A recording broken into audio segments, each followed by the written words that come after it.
Jangan apa itu ojo ke susu macam-macam. Pertama saya mengatakan itu mungkin basa-basi untuk tidak menimbulkan reaksi yang cukup kuat dari katakanlah dalam ini PDI Perjuangan dan sebagainya.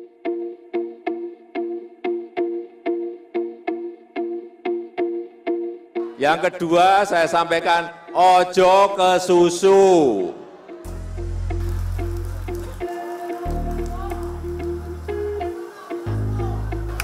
Projo ke Prabowo kemarin, apakah ini semakin menguatkan sebenarnya? Bagi saya sih udah jelas lah. Pak Jokowi selama ini menggunakan projo untuk memperlihatkan sikap politiknya. Dengan projo mendatangi Pak Prabowo dan menyatakan dukungan, ya itu artinya Pak Jokowi ada di situ. Sudah nggak bisa lagi kita tafsirkan gitu. Tapi kenapa tadi misalnya, kenapa jangan apa itu ojo ke susu macam-macam. Pertama saya mengatakan itu mungkin basa-basi untuk tidak menimbulkan reaksi yang cukup kuat dari katakanlah dalam ini PDI Perjuangan dan sebagainya. Nah yang kedua, boleh jadi untuk menekan kemungkinan itu yang saya sebutkan tadi, blok politik baru. Nah blok politik baru itu tadi kan PDI macam-macam dan seterusnya itu. Jadi Pak Jokowi jaga juga terus, jangan sampai PDI merasa ditinggalkan macam-macam dan seterusnya. Tapi jejaringnya jalan terus kan. Kan Anda lihat dulu satu hari ketika Pak Jokowi di Rakernas PDI Perjuangan tuh kan, kalau sudah dilantik langsung kerja. Kemudian calon presiden kita. Gitu. Tapi malamnya samawi ke Pak Prabowo.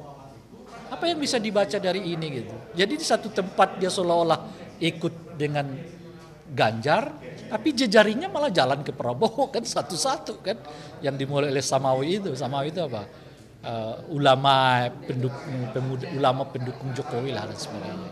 Dan terakhir itu adalah projo. Menurut saya udah selesai lah. Pak Jokowi berada di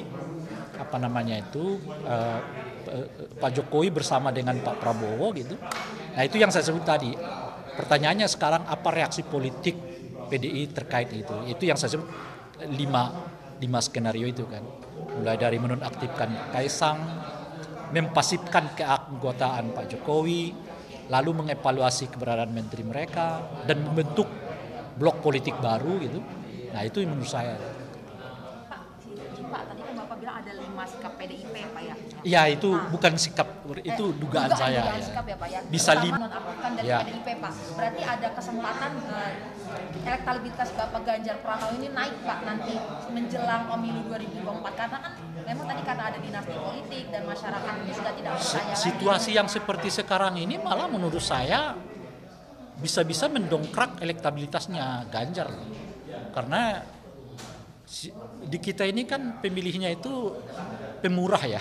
Kalau orang-orang terlihat dilecehkan, di prank gitu, itu malah simpati publik menguat. Itu soal pandai-pandainya Ganjar dan PDI menurut saya gitu. Makanya saya menyebutkan tadi mereka nggak akan melakukan secara terbuka sekarang karena bisa negatif kepada mereka, tapi perlahan-lahan akan dilakukan gitu, sambil terus mengkapitalisasi situasi yang mereka seolah-olah diprank oleh Pak Jokowi itu gitu loh.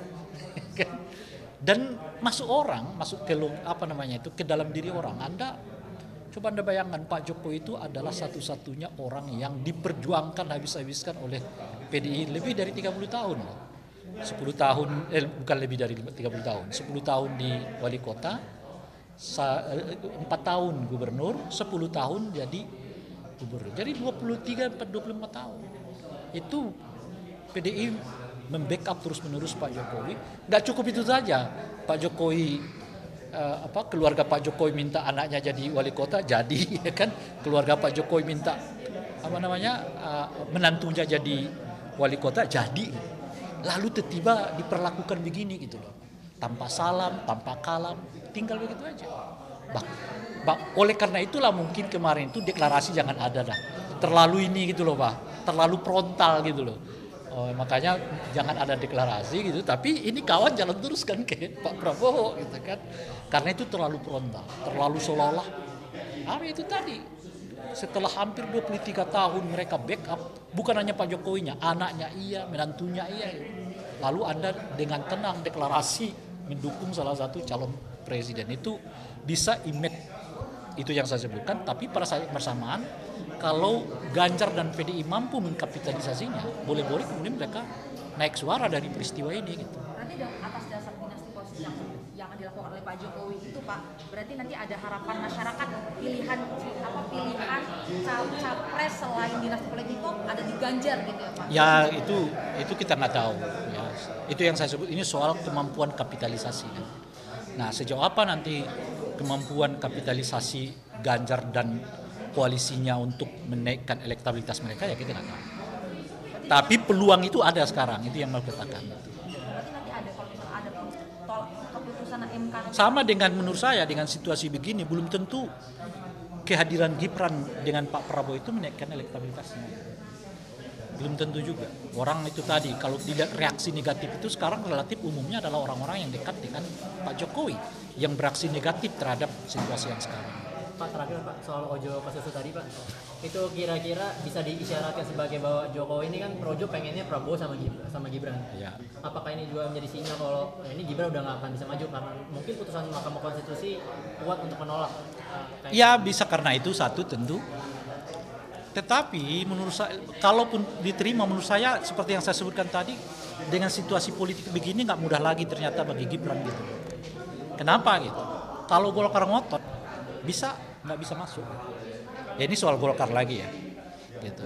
Nah yang kedua, penerimaan publik terhadap situasi ini juga menurut saya merosot. Gitu.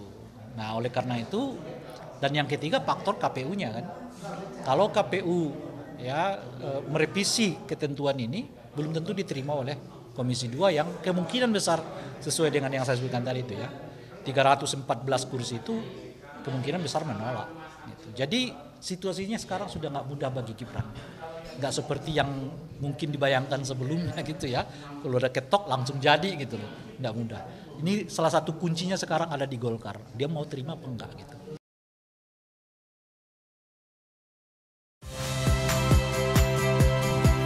Saya Cynthia Rompas. Saksikan program-program Kompas TV melalui siaran digital, pay TV, dan media streaming lainnya.